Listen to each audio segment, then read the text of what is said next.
Kita akan bahas survei Capres terbaru LSI bersama Direktur Eksekutif Lembaga Survei Indonesia Jayadi Hanan dan juga PLT Ketua Kornas Ganjaris Kris Chandra yang sudah bergabung. Selamat sore Pak Jayadi, Mas Kris. Selamat sore. Selamat sore. Baik, saya pertama ke Pak Jayadi. Pak Jayadi, ini menarik, timeline-nya 31 Maret hingga 4 April. Ini pasca polemik Piala Dunia U20 ya Pak Jayadi. Jadi seperti apa hasilnya dan kenapa di timeline itu Pak Jayadi? Iya, memang kan isu Piala Dunia kemarin kan sangat cukup heboh lah gitu ya. Dan FIFA mengeluarkan keputusan Indonesia tidak jadi tuan rumah itu pada tanggal 29. Nah, lalu tentu ada isu-isu lain, ada banyak isu hangat kan, seperti isu 349 triliun, lalu isu beberapa isu korupsi lainnya, isu pejabat biaya cukai dan sebagainya itu kita ingin tahu bagaimana persepsi publik. Ya, memang itu secara rutin kita lakukan dan kita ingin tahu juga apa hubungannya itu nanti dengan faktor-faktor kehidupan berbangsa negara kita, terutama kita akan segera melaksanakan pemilu. Jadi itu alasannya kita melakukan survei ini, dan seperti yang sudah disampaikan oleh Kompas TV, memang hasil menariknya itu ternyata sejumlah isu itu tampaknya, terutama isu Piala Dunia, sedikit banyak itu terkait dengan perubahan peta, meskipun perubahannya belum fundamental ya. Perubahan peta dukungan terhadap capres menuju 2024. Yang saya maksud perubahan peta itu adalah selama ini katakanlah setahun terakhir ya, Pak Ganjar terus meroket gitu, tidak meroket sih, jarak dominasi ya. Belum juga, jarak antara Pak Ganjar dengan dua nama yang lain itu terus menjauh gitu, meskipun belum sampai 50-an%. Pak Prabowo cenderung makin turun gitu, demikian juga Anies, tetapi kemudian di survei kali ini gimana Pak Jayadi? Iya, di survei kali ini kemudian terjadi perubahan. Pak Prabowo di simulasi banyak nama itu menjadi sangat kompetitif kembali dengan Ganjar, dan sementara di simulasi 3 nama itu Pak Prabowo sudah mulai menyalip Ganjar. Baik. Sudah ada ya peta yang jelas tadi yang disampaikan Pak Jayadi. Mas Kris, bagaimana tanggapan dari Ganjar soal ini? Isu Piala Dunia membuat heboh tampaknya Mas Kris. Siap, terima kasih. Terkait itu 20 ini ya memang dampak elektoralnya ada. Dan khususnya di relawan Ganjar itu kami sangat-sangat menyikapi lah dinamika yang ada. Memang tidak bisa dipungkiri bahwa kita sebagai warga negara ya di negara yang demokrasi seperti ini ya dinamika yang seperti ini yang harus kita terima gitu. Jadi memang sampai saat ini pun juga masih ada perbincangan di antara relawan kami khususnya di Ganjaris, tapi secara menyeluruh bahwa ini sudah bisa kami redam dan kami bisa fokus untuk melanjutkan apa yang menjadi tujuan utama dari sebagai relawan Ganjar. Kalau itu Mas Kris, kami juga baik. Silakan Mas Kris. Dan juga kami melihat bahwa sikap yang diambil oleh Pak Ganjar itu ya memang beliau lebih mengedepankan ideologis konstitusionalnya daripada memikirkan elektabilitasnya. Dan ini kami menyikapi bahwa beliau adalah pemimpin yang berintegritas, berani bersikap.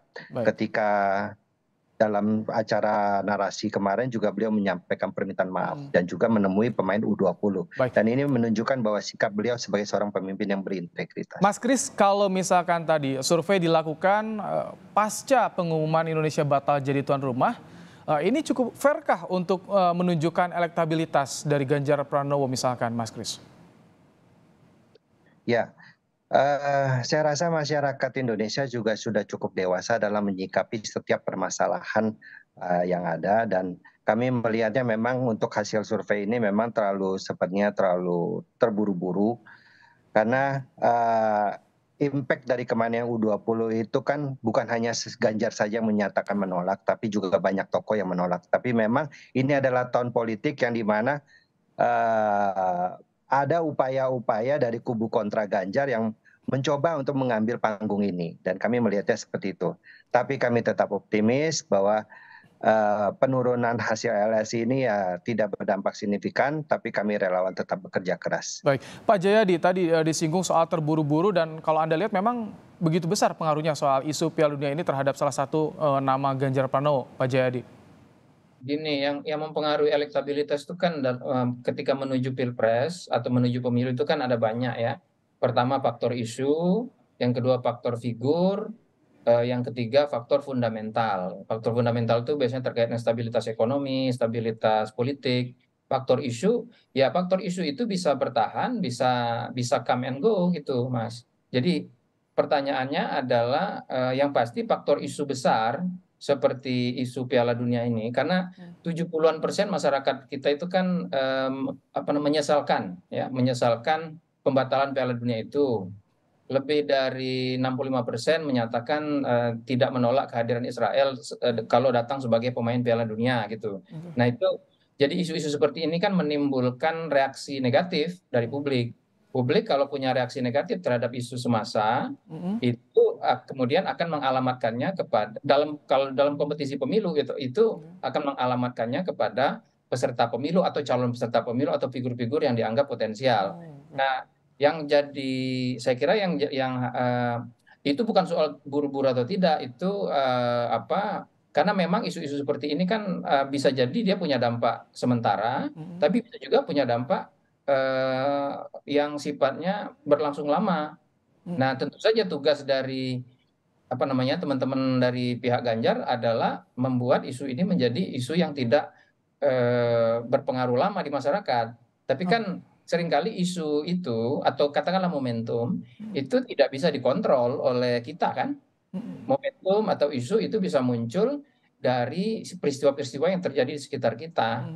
Karena itu memang ya perhitungan-perhitungan yang sifatnya baik itu ideologis, politik maupun elektoral. Pak Jayadi, kalau pertemuan politik antar tokoh itu berpengaruh juga tidak di elektabilitas yang dilakukan pada kemarin itu kan ada beberapa pertemuan tokoh itu berpengaruh juga terhadap elektabilitas Ganjar Pranowo yang jarang tampaknya jarang bertemu dengan tokoh. Kalau jadi begini, penurunan elektabilitas Ganjar itu terjadi menurut saya minimal karena dua hal. Satu, endorsement dari Pak Jokowi. Karena begini, Pak Ganjar itu selama ini yang paling dianggap identik dengan pemilih Jokowi, gitu. Itu yang lebih banyak. Jadi lebih banyak pemilih Jokowi ke Pak Ganjar. Tapi belakangan, terutama sejak November, itu Pak Jokowi mulai mengendorse dengan tegas nama lain, yaitu Pak Prabowo. Nah, endorsement Jokowi itu tampaknya berpengaruh kepada para pendukung Jokowi yang mulai melihat bukan hanya Ganjar yang bisa mereka jadikan figur, tapi juga figur Pak Prabowo. Jadi data LSI menunjukkan kalau dari Januari, Februari, dan April yang barusan saya rilis itu mulai terlihat perpindahan suara dari pendukung Jokowi itu ke Prabowo mulai makin banyak. Bahkan di kantong-kantong suaranya Pak Jokowi seperti Jawa Timur, itu Pak Prabowo sudah mulai unggul dibandingkan dengan Ganjar. Di Jawa Tengah, di Jawa Tengah itu pendukung Pak Jokowi itu mulai cukup banyak yang mendukung Prabowo, meskipun Ganjar masih gitu. Kalau di Ganjaris gimana kondisinya? Karena kan endorse Jokowi berpengaruh, bagaimana di Ganjaris sendiri, Mas Kris? Apakah pengaruh juga, kemarin ada perbedaan pendapat Jokowi dan Ganjar soal Piala Dunia tuh? Jadi terkait perbedaan pendapat yang dimaksud itu ya kemarin pertemuan Pak Ganjar dengan Pak Presiden itu di Solo itu baik ketika beliau sampai dan disambut dan dalam acara sholat Jumat pun juga saya rasa itu sudah menunjukkan bahwa tidak ada perbedaan pendapat dan kami juga melihat bahwa apa yang terjadi dinamika sekarang ini perpindahan dari relawan yang dimaksud seperti Mas Jayadi itu semata-mata karena kami melihat bahwa Presiden ini kan berdiri di atas semua kepentingan. Pak Presiden mengendorse Pak Prabowo, Pak Presiden mengendorse Pak Ganjar, ya saya rasa ini masih cair di mana masyarakat masih bisa memilih pemimpin-pemimpin yang untuk melanjutkan yang satu frekuensi dengan Pak Jokowi, yang satu frekuensi. Dan kami juga masih melihat bahwa ini masih membutuhkan kerja keras yang besar, apalagi saat ini kita bisa melihat hasil dari LSI dari Mas Jayadi ini, bahwa peran dari relawan Ganjar ini harus kita maksimalkan. Dan ini tidak menutup kemungkinan pula bahwa potensi Pak Ganjar untuk menaikkan elektabilitasnya setelah mendapatkan tiket pencalonan, saya rasa akan lebih meningkat lagi, saya rasa itu. Tiket pencalonan, karena Ganjaris hanya relawan, sedangkan tiket pencalonan dari partai politik. Nah Pak Jayadi, bagaimana Anda lihat? Kalau Prabowo Anies kan jelas nih, tiketnya tampaknya semakin jelas. Kalau Ganjar berbeda sendiri, belum jelas juga. Ya itu juga mungkin ya, karena sampai hari ini kan nggak jelas posisi Pak Ganjar. Dan memang sangat tergantung kepada PDI Perjuangan gitu, apakah bakal dicalonkan atau tidak gitu. Jadi ketidakpastian itu mungkin juga ya salah satu faktor yang membuat para pendukung Jokowi yang ragu-ragu, lalu Jokowi mengendorse nama lain yaitu Pak Prabowo, maka kemudian mereka yang ragu-ragu mulai kan orang ragu-ragu lebih mudah dibujuk daripada orang yang sudah firm kan gitu. Swing voter ya. Apalagi oleh orang yang sangat mereka hormati yaitu Pak Jokowi. Jadi nah tapi nanti kita lihat ya apakah kalau nanti sudah dideklarasikan oleh oleh PDIP sebagai calon presiden, itu belum tentu juga bisa menahan, tergantung bagaimana posisi Pak Jokowi di PDIP. Apakah Pak Jokowi nanti tetap bersama PDIP atau misalnya justru Pak Jokowi Pak Jokowi sekarang sudah punya koalisi juga. Iya, baik. Itu koalisi besar kan? Koalisi besar KIP-KIR, KIP sama KIR, ya kan? Nah, jadi menarik untuk menyimak dinamika politik yang ada saat ini. Setelah LIC juga menerbitkan hasil surveinya, tentu banyak yang menantikan bagaimana perkembangan ke depannya. Terima kasih Pak Jayadi Hanan, Direktur Eksekutif Lembaga Survei Indonesia, dan juga PLT Ketua Kornas Ganjaris Kris Chandra yang telah berbagi pandangan dalam program Kompas Petang sore hari ini. Sehat selalu Bapak-Bapak. Terima kasih Salam Mas Jayadi, salam.